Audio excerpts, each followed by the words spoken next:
Queridos, hoje pela manhã nós já nos reunimos aqui e nessa mesma perspectiva nós louvamos o Senhor nesse culto da ressurreição. Nós estendemos esse momento para a noite porque esse dia ele é memorável, mas como eu disse, ele não é apenas uma vez no ano. Nós não consideramos a ressurreição apenas no feriado do final de semana da Páscoa.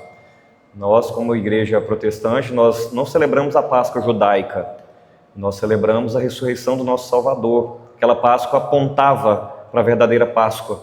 O verdadeiro Cordeiro morreu, o sangue dele já pagou o preço dos pecados. Então, nós hoje pela manhã já meditamos no início do capítulo 24 de Lucas e agora, nesse culto noturno, nós vamos meditar no final desse capítulo sobre essa temática, o Cristo vivo que envia a sua igreja. Então, por favor, abra sua Bíblia em Lucas 24, dos versos 36 ao 49. Lucas 24, do 36 ao 49.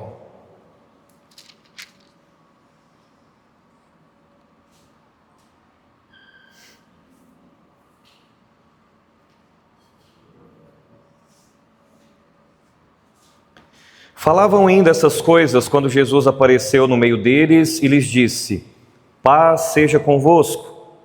Eles, porém, surpresos e atemorizados, acreditavam estarem vendo um espírito. Mas ele lhes disse: por que estáis perturbados? E por que sobem dúvidas ao vosso coração? Vede as minhas mãos e os meus pés, que sou eu mesmo.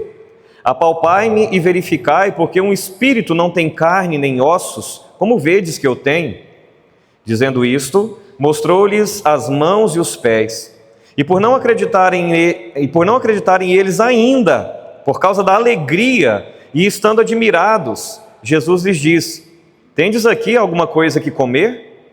Então lhe apresentaram um pedaço de peixe assado e um favo de mel, e ele comeu na presença deles. A seguir Jesus lhes disse: são essas as palavras que eu vos falei, estando ainda convosco. Importava se cumprisse tudo o que de mim está escrito na lei de Moisés, nos profetas e nos salmos. Então lhes abriu o entendimento para compreenderem as Escrituras, e lhes disse: assim está escrito, que o Cristo havia de padecer e ressuscitar dentre os mortos no terceiro dia, e que em seu nome se pregasse arrependimento para remissão de pecados a todas as nações, começando de Jerusalém. Vós sois testemunhas dessas coisas. Eis que envio sobre vós a promessa de meu Pai. Permanecei, pois, na cidade, até que do alto sejais revestidos de poder. Deus bendito, o nosso coração está repleto de alegria. Jesus Cristo vive. O nosso Salvador ressuscitou. A morte não pôde detê-lo. Testemunhas oculares presenciaram, viram, ouviram, tocaram. A tua palavra diz que na ascensão desse Cristo ressurreto, cerca de 500 testemunhas presenciaram, depois de 40 dias, esse Cristo ressurreto voltando para o Pai. A história, os agnósticos, os ateus, os incrédulos, são obrigados, portanto, a encarar uma história dividida em antes e depois de Cristo. Nenhuma mentira superaria tanto tempo. Nenhuma mentira colocaria homens e mulheres dispostos a morrer por causa do nome desse Jesus. Hoje mesmo nós já o encontramos aqui nessa manhã, nesse lugar. E agora mesmo Ele está entre nós essa noite, recebendo esse culto que aqui viemos prestar. Ele vive. Bendito seja o nome do Senhor. E porque o Senhor vive, Deus, nós queremos ouvir a voz do Senhor. Porque o Senhor vive, nós queremos pedir que o Senhor prepare os nossos corações. E que a Tua palavra possa penetrar de maneira tão profunda nos nossos corações, gerando também vida onde houver morte, gerando fé, gerando esperança, gerando alegria, gerando, Senhor, confiança na história que é regida pelas mãos desse Cristo ressurreto. A despeito daquilo que nos abala nesse tempo, a despeito das lutas que enfrentamos, A despeito, ó Deus, das preocupações da semana, nós queremos dizer que o nosso coração está descansado, porque nós sabemos em quem nós temos crido. E aquele que venceu a morte é poderoso para fazer infinitamente mais do que tudo que nós pedimos ou pensamos. Que o Senhor, ó Pai, pastoreie os nossos corações nesta noite, em nome de Jesus. Amém. Amém. Queridos, há quase 39 anos atrás, o ano era 1987, a nossa capital, cidade de Goiânia, viveu então uma das maiores tragédias radioativas da história. Foi o acidente com o Césio 137, que está em alta de novo por conta da série que está aí na Netflix, gerando uma curiosidade, um despertamento nacional e até internacional com aquilo que aconteceu aqui há quase 40 anos atrás. Como nós já bem conhecemos, é possível que a grande maioria, se não todos, conheça a história, mas só lembrando que tudo começou com um objeto que era aparentemente inofensivo. Uma clínica de radioterapia abandonada, um aparelho ali deixado, catadores que por ali passaram, de repente abrem aquela peça, encontram uma cápsula com um pó brilhante, bonito, quase que encantador, e as pessoas então ficaram fascinadas. Elas tocaram, elas distribuíram, houve até quem ingeriu, elas levaram para casa, e sem perceber, nós sabemos bem o enredo dessa história. Essas pessoas estavam espalhando morte pela cidade. 4 pessoas morreram diretamente pela situação do contato com o Césio. Hoje, inclusive, a Esté está maratonando a série, saindo aqui pela manhã, passei com ela ali no cemitério e a gente parou o carro do lado do muro e é possível você visualizar essas sepulturas ali e aqui bem pertinho de nós. Essas pessoas morreram, mas depois o desdobrar da história revela que centenas de pessoas também foram impactadas e muitas delas depois, por desenvolverem doenças, acabaram morrendo também. O fato, queridos, é que aquilo que parecia belo era letal. Aquilo que parecia inofensivo era também destrutivo. Agora, essa história, ela chama muito atenção, porque de certa forma, isso não é só uma história, um evento, algo que aconteceu numa cidade num tempo atrás. Porque se nós formos olhar a própria narrativa bíblica, a história do Césio é o próprio retrato do pecado. É exatamente isso. O pecado, ele também brilha os nossos olhos, ele fascina. O pecado, ele seduz o nosso coração. Mas o grande problema do pecado é que, por mais atrativo ou atraente que tantas vezes ele corrói a nossa alma, ele nos mata. E assim como aquela radiação invisível contaminava tudo e todos na nossa capital, ao redor, a Bíblia também narra que o pecado saiu de um lugar chamado Éden e irradiou por toda a humanidade. E foi por isso que o Filho de Deus precisou vir e precisou intervir na nossa história. E foi por isso que ele precisou ser morto num madeiro e derramar o seu sangue em sacrifício. Mas é justamente aqui, irmãos, que também está a grande virada da história. Porque ele não permaneceu morto. O nosso Salvador não está sepultado. Não é possível você ir a um túmulo para visitar o seu corpo. O seu túmulo está vazio há 2000 anos. Ele ressuscitou. E quando esse Cristo ressuscitado aparece aos discípulos, no texto que nós lemos aqui, todo o capítulo 24 é isso. É Jesus aparecendo em várias ocasiões aos seus discípulos. Ele não apenas prova que ele venceu a morte, porque Jesus poderia ter ido para Pilatos, para Herodes, para César, poderia ter ido para os soldados que o crucificaram e zombaram dele, e poderia ter dito: aí, vocês não estavam dizendo que era mentira? Mas Jesus vai para os seus discípulos. Discípulos que estavam desanimados, abatidos, encerrados pelo medo, sem esperança, sem nenhuma perspectiva de vida, porque haviam confiado toda a sua história, toda a sua perspectiva naquele que eles criam que era o Salvador, mas que agora na sexta-feira havia sido sepultado. E Jesus então volta, encontrando aqueles homens e mulheres, ele os transforma completamente. E o texto nos mostra que ele não apenas transforma aquela tristeza em alegria, aquela dor em celebração, aquele medo em convicção, mas Jesus também os transforma em testemunhas, em missionários e os envia por todo o mundo. Então esse texto aqui está inserido no mesmo clímax que hoje pela manhã eu compartilhei com vocês.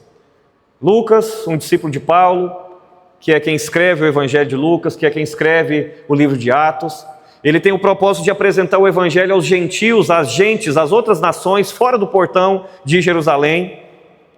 Então ele apresenta Jesus como um Salvador universal, aquele que veio não apenas para salvar os judeus, mas como João registra no verso 12 do capítulo 1, ele veio para os seus, mas os seus não o receberam, mas a todos quantos o receberam, deu-lhes o poder de serem feitos filhos de Deus, a saber, aqueles que creem no seu nome. Então, esses discípulos aqui reunidos, provavelmente de portas fechadas, porque o texto correlato de João, capítulo 20, diz que eles estavam trancados, com medo de serem os próximos a serem presos e a serem mortos,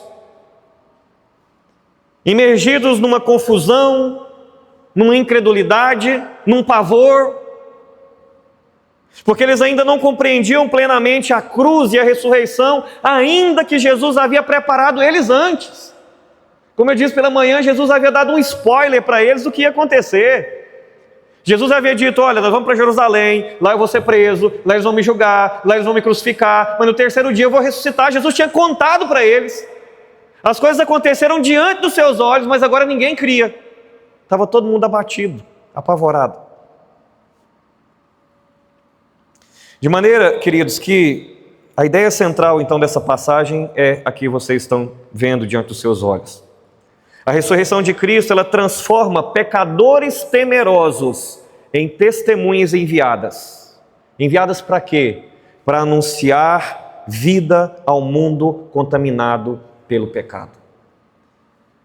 E é por isso que no dia de hoje nós lembramos e celebramos a ressurreição do Senhor, mas o impacto da ressurreição não é apenas num dia no ano sobre as nossas vidas. É sobre as nossas vidas o tempo todo. Porque a ressurreição de Cristo transforma pecadores temerosos em testemunhas chamadas e enviadas para enviar vida a esse mundo contaminado pelo pecado que gera morte. E aqui, irmãos, nesse texto, nesse encontro do Cristo ressurreto, revivido com os seus discípulos, nós vemos 3 transformações profundas que a ressurreição provocou nos seus discípulos.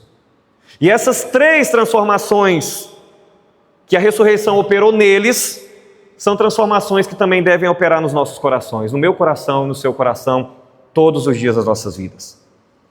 A primeira transformação, então, que a ressurreição opera nos discípulos do Senhor, nós vamos encontrar aqui dos versos 36 ao 38. A ressurreição, então, revela a paz. A ressurreição revela a paz objetiva da reconciliação. Olha para a sua Bíblia, por favor, mais uma vez, no texto. Os discípulos estavam na casa, haviam acabado de se reencontrarem com aqueles que estavam voltando para Emaús, que Jesus vai lá e aparece para eles no caminho, e aí eles não reconhecem, aí eles entram para a casa de Jesus, entra para a casa deles. Quando vai cear, quando vai comer, Jesus ora, e eles abrem os olhos, reconhecem Jesus, Jesus desaparece. Naquela mesma hora da noite eles voltam para Jerusalém, e eles estão lá agora contando para os discípulos que haviam visto o Jesus ressuscitado. As mulheres estão dando testemunho que haviam ido no túmulo de manhã e não encontraram nada. Pedro estava dando testemunho que também tinha ido lá e a pedra estava removida e havia voltado maravilhado para casa. É o que você tem no capítulo 24, antes aqui desse texto que a gente leu. E aí o texto diz assim, que eles estavam conversando essas coisas, quando Jesus apareceu no meio deles e lhes disse, paz seja convosco.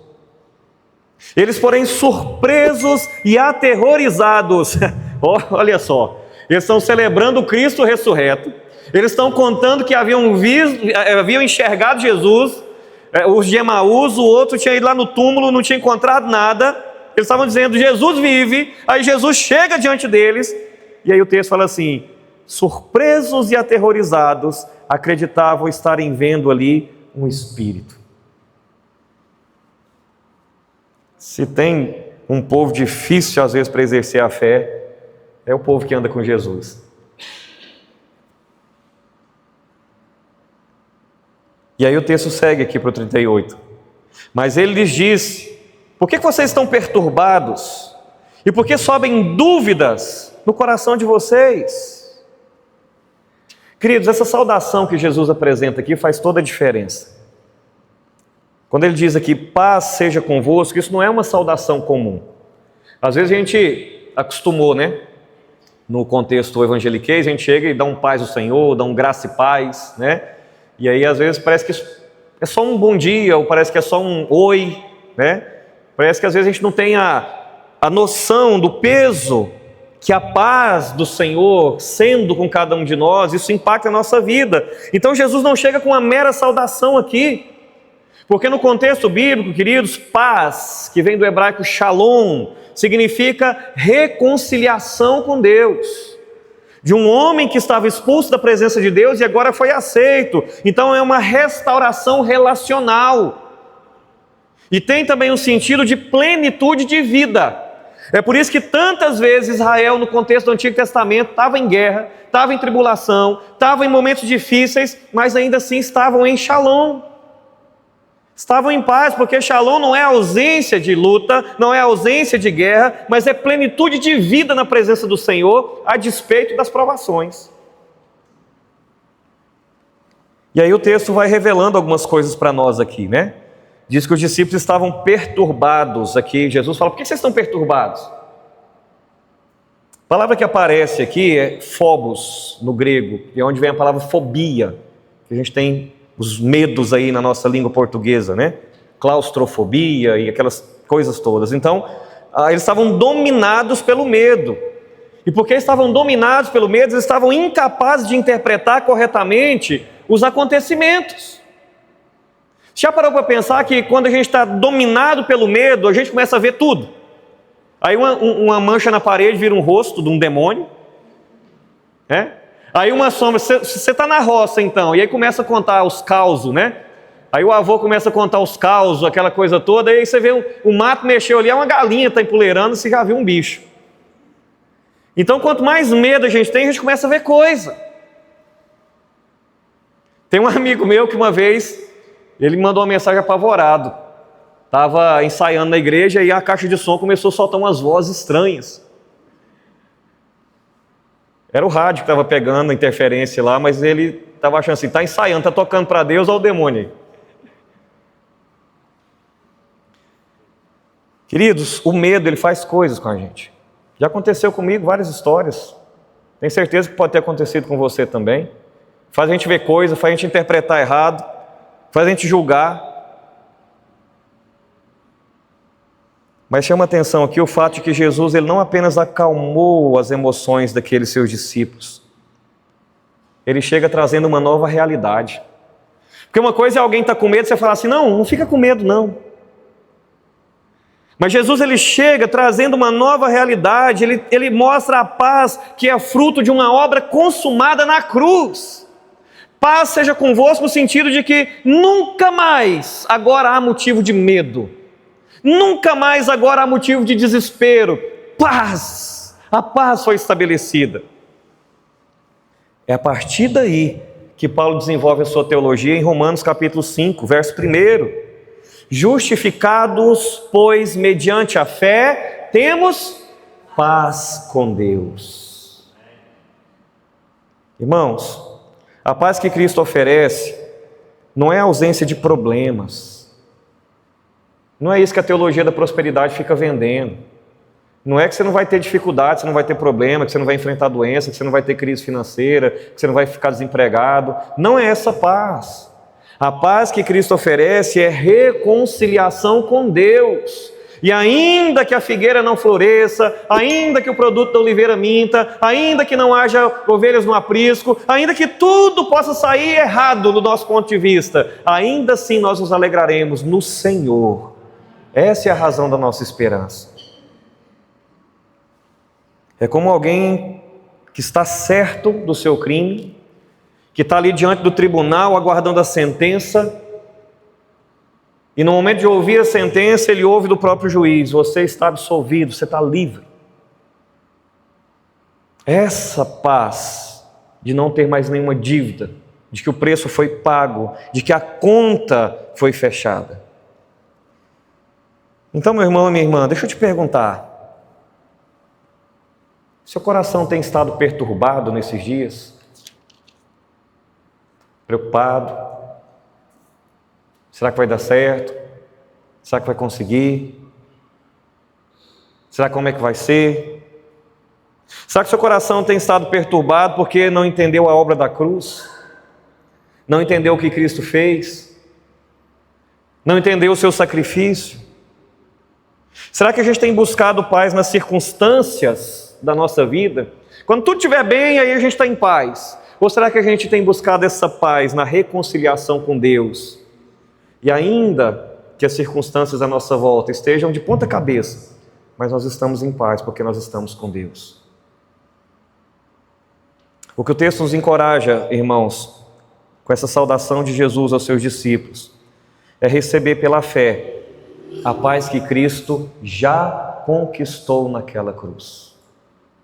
Não tem mais cobrança, não tem mais dívida, não tem mais inimizade.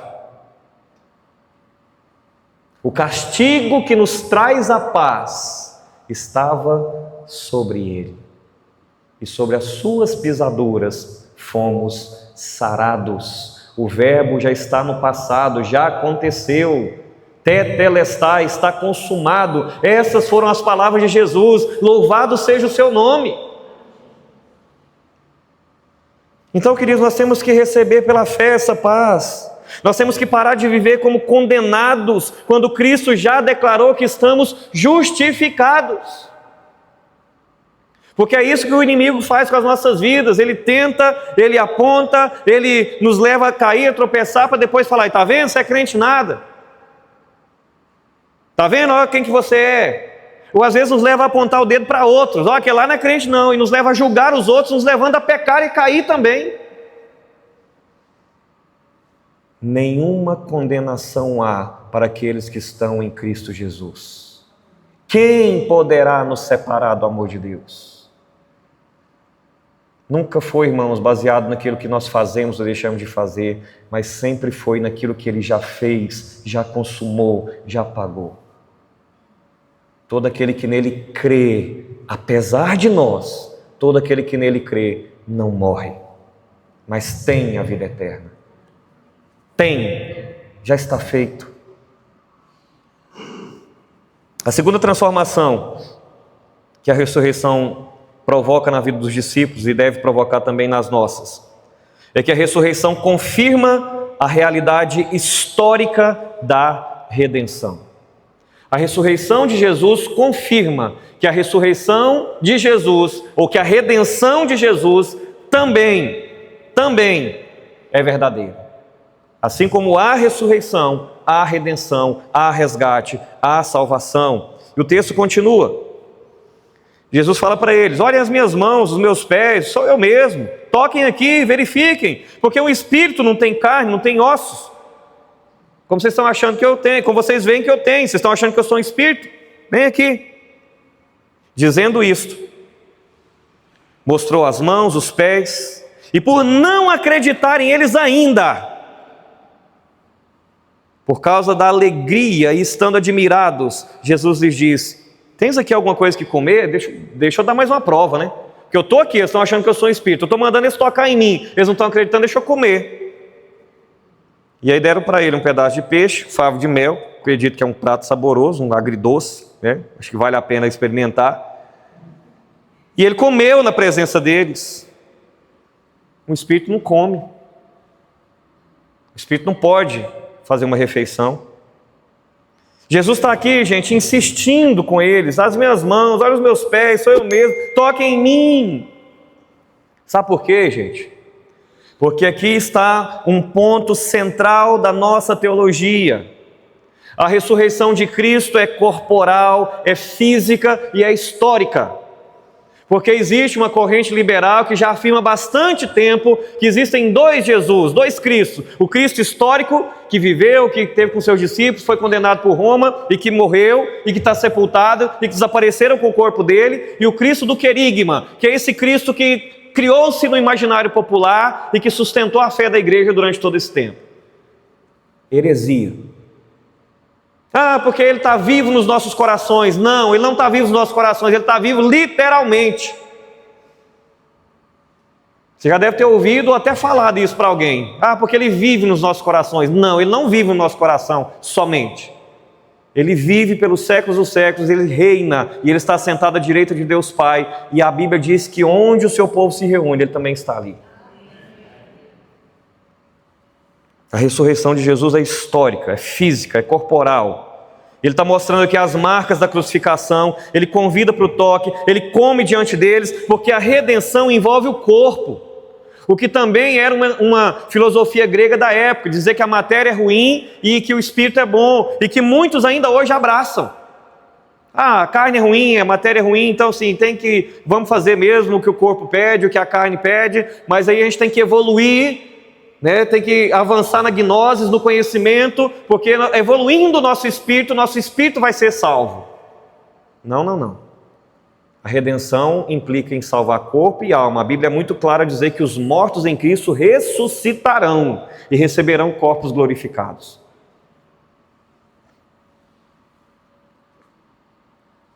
Como ensina o próprio João Calvino, que está em tela aí para vocês. A ressurreição de Cristo é o fundamento da nossa esperança, pois nela vemos a restauração da nossa própria natureza. Gente, quem é que aguenta esse corpo corruptível? Eu agora mesmo estou com uma dorzinha de cabeça chata aqui a tarde inteira, vi agora o Marcos falando que ele estava também. E aí vem a gripe, aí vem a doença, e vem o câncer, vem a luta, vem a morte, tem gente sofrendo o luto de entes queridos. Misericórdia se a vida for só isso. A gente estranha a morte, tem que estranhar mesmo, porque a morte entrou depois por conta do pecado. Deus os criou para a vida. A morte é a consequência do afastamento de Deus, a desobediência de Deus, o envelhecimento, as doenças, as angústias da alma, tudo isso é fruto do pecado. Mas um dia, e a Bíblia diz isso lá em Apocalipse 21, não haverá mais nada dessas coisas, porque todas essas coisas terão ficado para trás.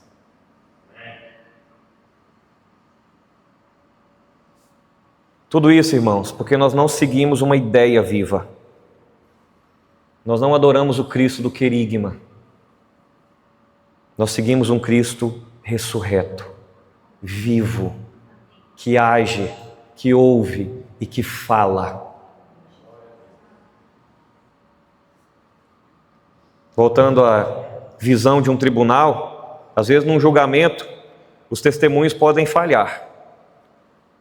Podem haver falsos testemunhos contra alguém, mas evidências físicas são incontestáveis. Houve outro dia uma pequena, que dentre tantas que infelizmente mundo afora são abusadas sexualmente, relatou para sua mãe que o seu tio abusava dela já há um tempo. A mãe castigou, bateu, brigou e não acreditou. Como que uma menina fala um absurdo desse? Movida certamente pela bondade de Deus, depois de um outro abuso, aquela criança colhe o material seminal ali e apresenta como prova incontestável. Da mesma forma, queridos, poderiam apenas ter dito que Jesus tinha ressuscitado porque o túmulo estava vazio, mas quando ele vem, quando ele manda tocar nele, quando ele mostra as suas chagas, quando ele come, quando ele fica 40 dias ali com seus discípulos até voltar ao Pai, 500 testemunhas puderam perpetuar pelos séculos dos séculos, de que Ele verdadeiramente ressuscitou.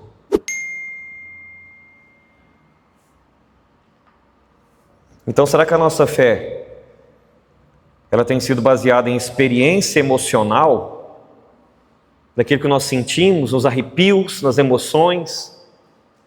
Ou a nossa fé, ela se baseia e se fundamenta numa verdade histórica, factual?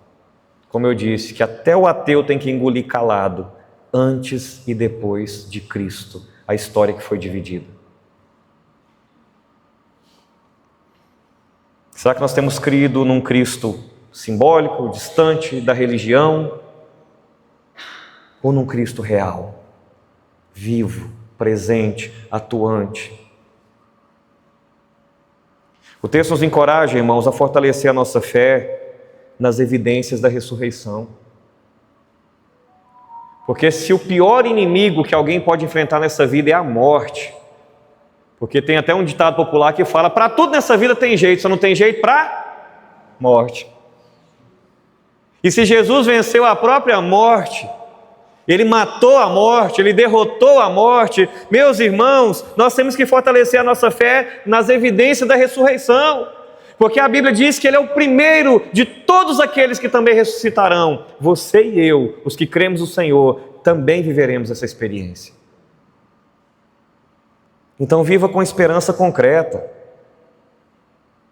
Os nossos corpos serão restaurados, serão glorificados. A própria criação que geme, aguardando a volta do Salvador, também será restaurada.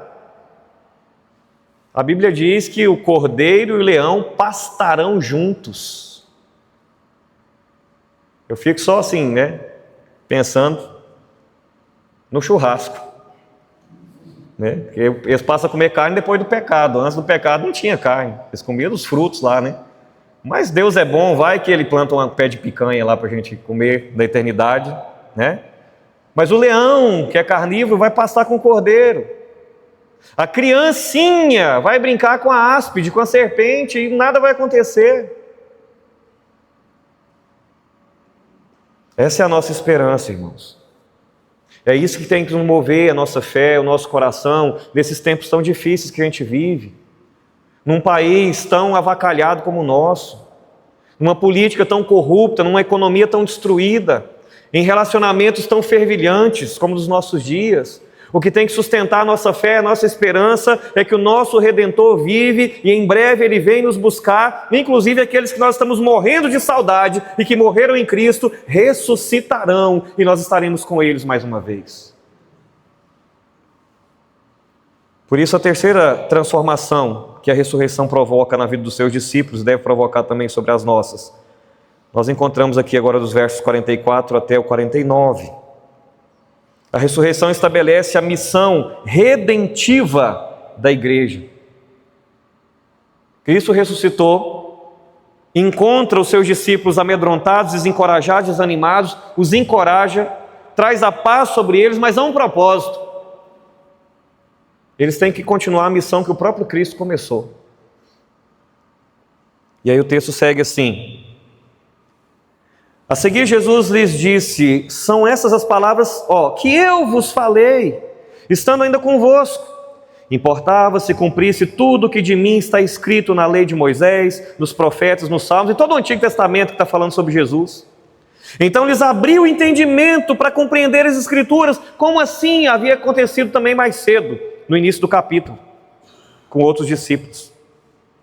E lhes disse, assim está escrito, que o Cristo havia de padecer e ressuscitar dentre os mortos no terceiro dia, e que em seu nome se pregasse arrependimento para a remissão de pecados a todas as nações, começando de Jerusalém. Vocês são minhas testemunhas dessas coisas. Eis que envio sobre vós a promessa do meu Pai. Permanecei, pois, na cidade, até que do alto sejais revestidos de poder, até que vocês recebam o Espírito Santo, como acontece em Atos 2, o Espírito Santo vem sobre eles, para que eles possam ser, então, levados a todo canto da terra, para levar o Evangelho do Senhor Jesus. Vocês são minhas testemunhas. Aqui, meus irmãos, há um clímax. Desde o momento que as mulheres vão de madrugada até o túmulo para embalsamarem o corpo e não encontram nada, desde o momento que Pedro vai lá e volta maravilhado, desde o momento que os discípulos do caminho de Emaús encontram o próprio Senhor Jesus no caminho e o reconhecem só depois, desde esse tempo que agora eles estão presos dentro de casa e Jesus aparece e os encoraja e eles se alegram e o coração deles é restaurado, o clímax disso tudo é: vocês são minhas testemunhas. E aqui Jesus ele faz 3 coisas. Ele interpreta as Escrituras, ele abre o entendimento dos seus discípulos e ele define a missão da igreja, que é a minha missão hoje e a missão de cada um daqueles que já creram em Jesus como seu Senhor e Salvador também. Então ele interpreta as Escrituras aqui no verso 44, que ele diz assim: importava que se cumprisse tudo. A lei são os livros de Moisés, Gênesis, Êxodo, Levítico, Números, Deuteronômio. Os profetas, todos que aparecem lá no Antigo Testamento. Os salmos, que são os poéticos, ou seja, a Bíblia, na época de Jesus, era o Antigo Testamento. E toda ela apontava para Ele. E Ele estava ali diante dos olhos dos seus discípulos. Então o que os discípulos precisavam entender, irmãos? A cruz não foi acidente. Jesus não foi um coitadinho que foi vítima da sociedade, um inocente que foi pego como bode expiatório. Ele veio justamente para a cruz.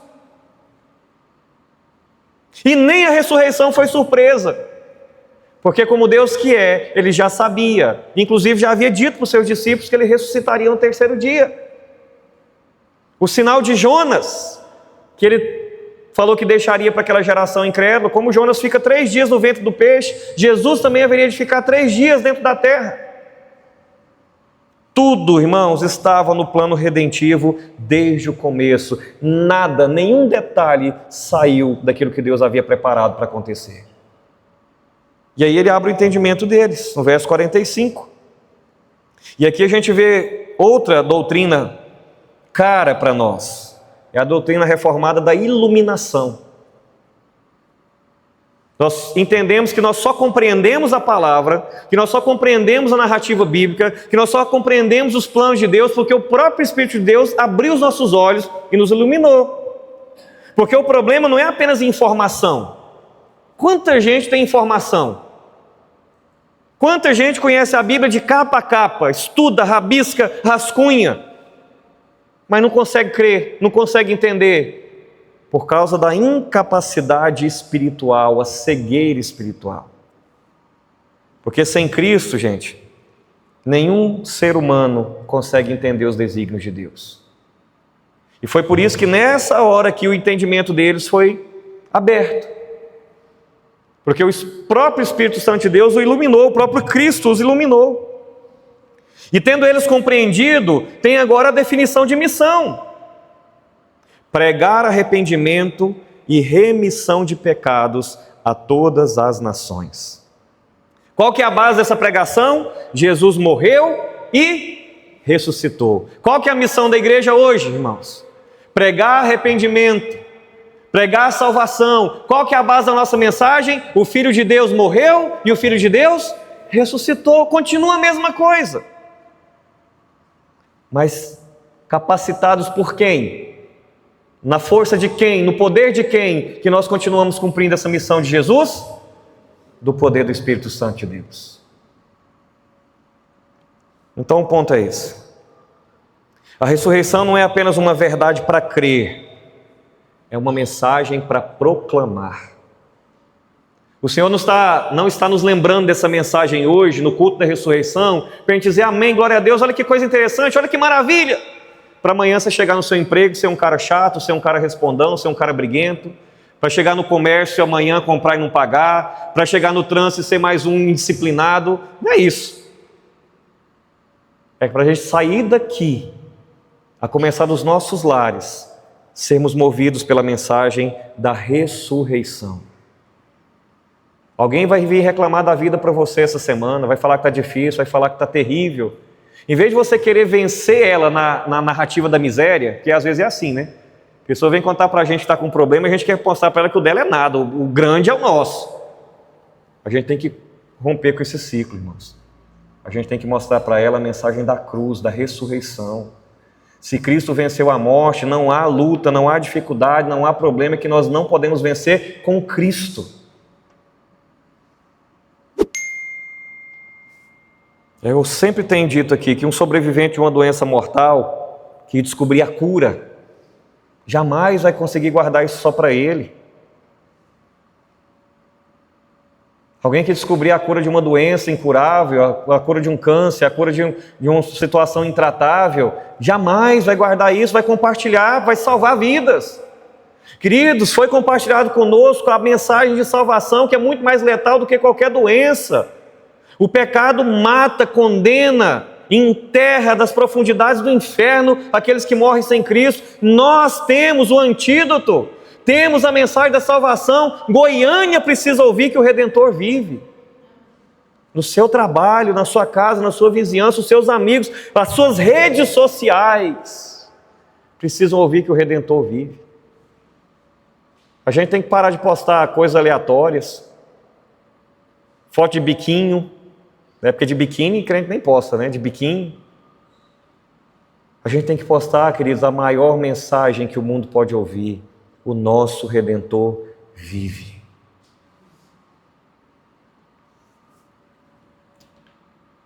Tudo isso, queridos, porque o Senhor quer que o nosso coração recorde que nós somos suas testemunhas. Nessa geração Ele tem levantado homens e mulheres para anunciarem a sua ressurreição. A velha e a nova geração. Então assuma essa identidade missionária. Se você já tem o Senhor como seu Senhor e Salvador, assuma esse chamado, proclame Cristo com ousadia, com dependência total do poder do Espírito Santo. O nosso papel é testemunhar. Quem convence é o Espírito Santo. O nosso papel é falar, é compartilhar de Jesus, o que Ele fez na nossa vida, o que Ele tem feito, o que a Bíblia fala sobre Ele. Quem convence é o Espírito Santo. Só não tem mais gente convertida à sua volta porque você não tem falado mais. Porque o povo está sedento. O povo está sedento pela palavra. Então queridos, são os efeitos da ressurreição nos discípulos de Jesus e em nós. No interior a paz, no intelectual a realidade dos fatos e no exterior a missão. Jesus os encontra ali perturbados e eles saem dali reconciliados. Jesus os encontra ali incrédulos e eles saem dali convictos. Jesus os encontra ali escondidos e eles saem dali enviados aos quatro cantos da terra. Eu não sei como é que o Senhor te encontra nessa noite, mas a mensagem da ressurreição deve provocar a mesma coisa no seu coração e na sua vida, se você crer. Que todo medo, toda angústia, toda perturbação, toda incredulidade possa dar lugar ao chamado e à missão de Jesus na sua vida. Isso que nos dá sentido, irmãos. É isso que nos dá propósito. Naquela história do Césio, quando todo mundo estava ali encantado com aquele brilho mortal, daquele elemento radioativo, houve uma mulher que ela enxergou além da aparência bela daquele elemento. Seu nome é Maria Gabriela. Talvez você nunca tenha ouvido falar dela, mas ela é uma das que estão sepultados, dos que estão sepultados ali, naqueles 4 túmulos. Tia da Leide das Neves, que foi a menininha que morreu também. Esposa do Devair, o dono do ferro velho. E ela começou a perceber que naquele negócio não tinha só beleza. Ela começou a perceber que tinha morte ali. Ela viu que seu marido começou a ter vômitos, que outras pessoas começaram a passar mal, que os seus vizinhos começaram a apresentar reações estranhas. O passarinho morre na mesma noite que aquele negócio entra na casa deles. Aquela mulher então manda retirar aquilo do ferro velho, vai para um local de reciclagem. 2 dias depois ela entende que ela tinha que fazer mais. Ela vai atrás daquele negócio, coloca nos seus braços, entra num ônibus, atravessa a cidade, indo até a vigilância sanitária. Ela fez algo extraordinário. Quando ela percebe que aquilo estava matando a sua família e estava matando os seus amigos, ela colocou aquilo nos seus braços e leva até as autoridades, expondo a sua própria vida em risco. Hoje, os especialistas afirmam que a atitude daquela mulher salvou incontáveis vidas. Porque se ela não tivesse tido esse tino, provavelmente teria demorado muito mais para as autoridades descobrirem. Esse negócio foi aberto no dia 18 de setembro, já havia se passado mais de 10 dias até que ela comece a fazer isso. Mas a atitude dela custou a sua própria vida. Um mês depois, ela volta a Goiânia num caixão de chumbo. Seu corpo é levado a ser sepultado e é apedrejado pelos moradores que não aceitavam de forma alguma que fossem sepultados ali. Agora, perceba o paralelo desse negócio? Porque o pecado também é como aquele pó invisível. Ele contamina tudo. Ele se espalha e ele mata silenciosamente. Mas então houve alguém que fez infinitamente mais do que a Maria Gabriela. Cristo, ele não apenas identificou o problema do pecado, ele não apenas denunciou a situação do pecado, mas ele tomou sobre si o pecado do mundo inteiro. E a Bíblia diz que ele carregou a nossa culpa sobre si naquela cruz. Ele absorveu, meus irmãos, a radiação do pecado de nós todos. E ele morreu no nosso lugar. Mas a diferença gloriosa é que Maria Gabriela está ali sepultada, mas o nosso Salvador ressuscitou. Ele vive. E porque ele vive, irmãos, o pecado foi vencido. Porque ele vive, a morte foi derrotada. Porque ele vive, a nossa esperança foi restaurada. E agora, quando o Senhor olha para os seus discípulos e olha para nós, ele nos diz: vocês são as minhas testemunhas. E eu quero encorajar você a sair daqui hoje pensando de que forma você pode se mobilizar estrategicamente para testemunhar para Goiânia, nessa época que estão lembrando do Césio, algo tão destruidor, para testemunhar para essa cidade que há algo mais destruidor ainda, que é o pecado, que ainda hoje continua circulando na nossa cidade, matando pessoas à nossa volta.